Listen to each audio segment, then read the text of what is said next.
Для Джесси мечта о лошади была не просто мимолетным увлечением. Это было нечто глубокое, родом из самого детства, когда она часами рассматривала атласы с изображением грациозных скакунов. Она копила деньги годами, отказывая себе в отпуске и новых вещах, чтобы однажды услышать стук копыт во дворе своего будущего дома. Но судьба — дама ироничная, и когда мечта Джесси наконец сбылась, она принесла с собой не только радость, но и пугающую тайну, которая едва не разрушила ее жизнь. Все началось в тот роковой день, когда после череды странных и пугающих событий Джесси все же решилась показать свою покупку опытному ветеринару. В стерильной прохладе клиники воцарилась гнетущая тишина.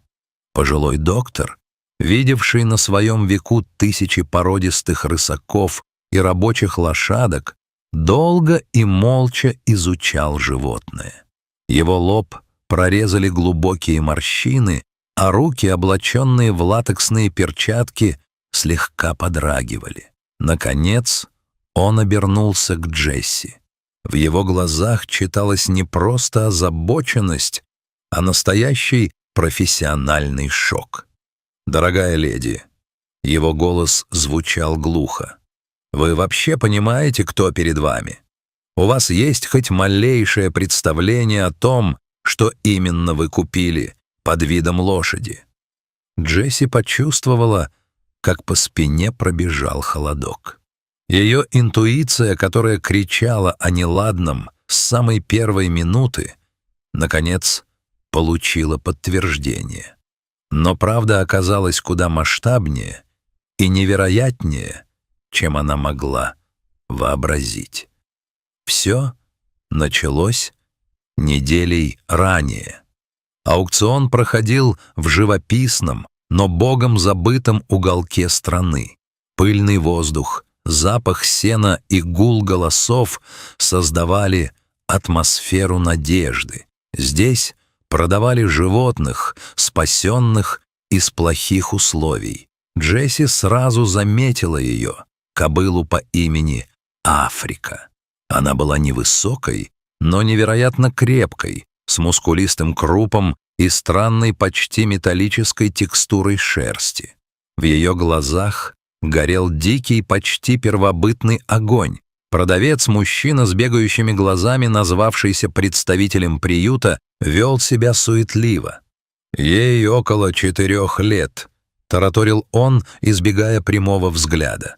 «Нашли ее в портовом контейнере. Очень сильная, очень выносливая. Идеальный вариант для тех, кто ценит характер». Джесси была очарована. Когда она подошла к Африке, та не отпрянула, а позволила коснуться своей морды. Это прикосновение решило все. Джесси подписала бумаги, не заметив странных юридических формулировок, и отправилась домой, чувствуя себя самой счастливой женщиной на свете. Она и не подозревала, что Африка — это не просто имя, а прямое указание на происхождение существа, которое она везла в своем трейлере. Поскольку у Джесси не было своей земли, она договорилась о постое в престижной школе верховой езды «Золотая подкова».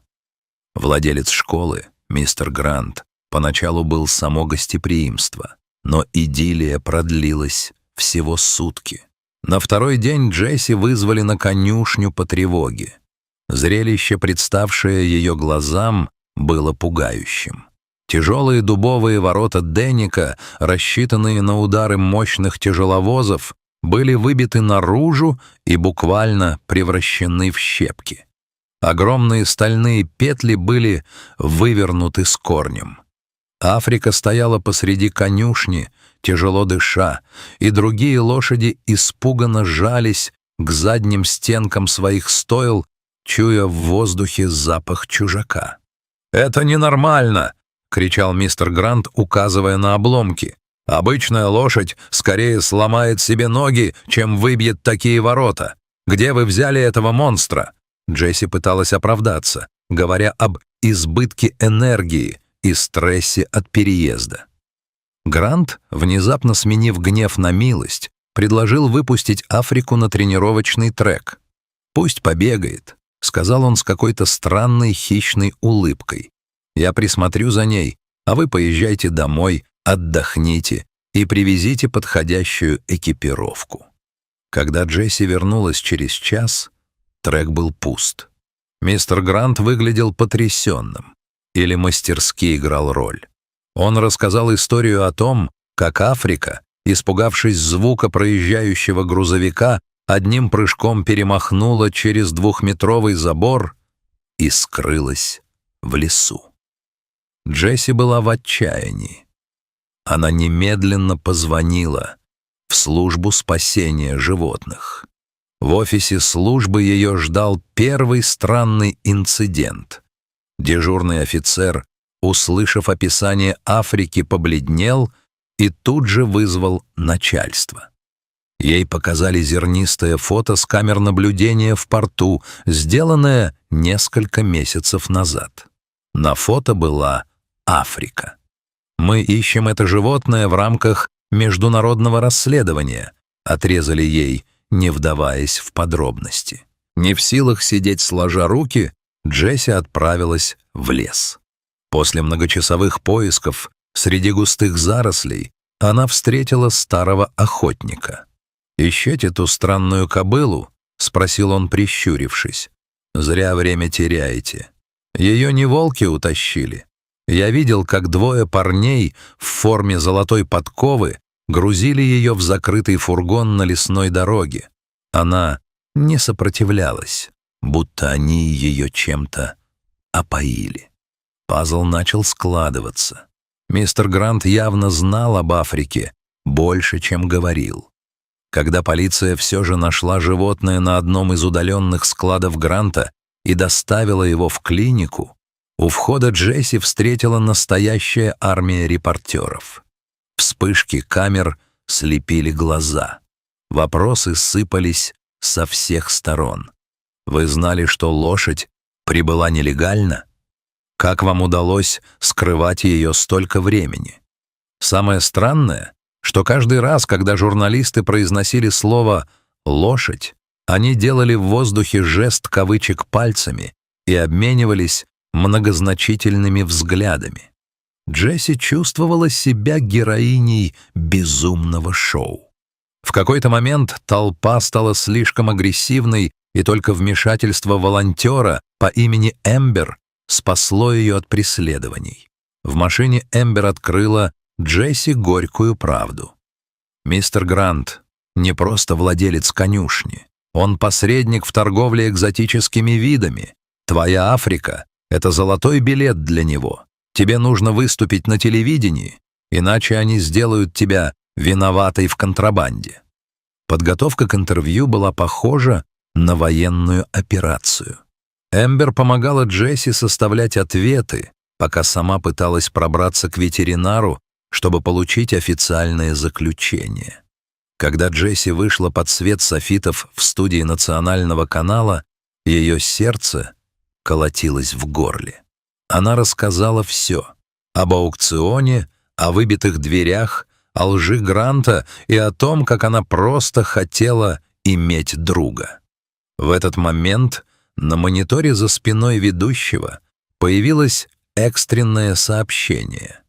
Полиция только что завершила обыск в доме мистера Гранта, найдя там документы на десятки нелегально вывезенных животных.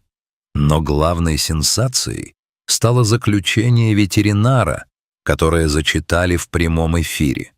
После проведения генетического теста и детального осмотра структуры копыт и зубов мы официально заявляем: животное по кличке Африка не является лошадью.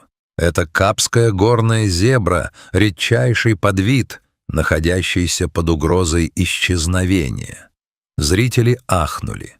Оказалось, контрабандисты использовали специальные химические составы, чтобы временно сгладить контрастность полос и сделать шерсть однотонно темной выдавая зебру за редкую породу пони. Дикая мощь, сокрушившая ворота, была естественной силой зверя саванны, который никогда не знал седла. Джесси, конечно, не смогла оставить Африку у себя.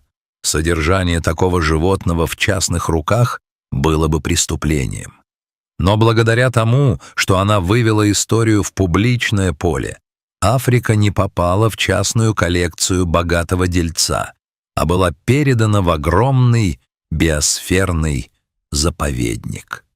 Прошло время. Мистер Грант получил длительный тюремный срок. Джесси часто посещает заповедник. Она стоит у ограждения и смотрит, как в лучах заходящего солнца пасется Африка. Теперь уже с ярко выраженными, гордыми полосами на боках. Зебра иногда подходит к ограде и смотрит на Джесси своими мудрыми, дикими глазами, будто благодаря за спасение. Джесси так и не купила лошадь. Она поняла, что ее настоящим призванием стала помощь таким, как Эмбер. Вместе они открыли фонд по борьбе с нелегальной торговлей животными. Мечта Джесси сбылась, хоть и совсем не так, как она планировала. Она обрела не просто питомца, а смысл жизни и верную подругу в лице Эмбер.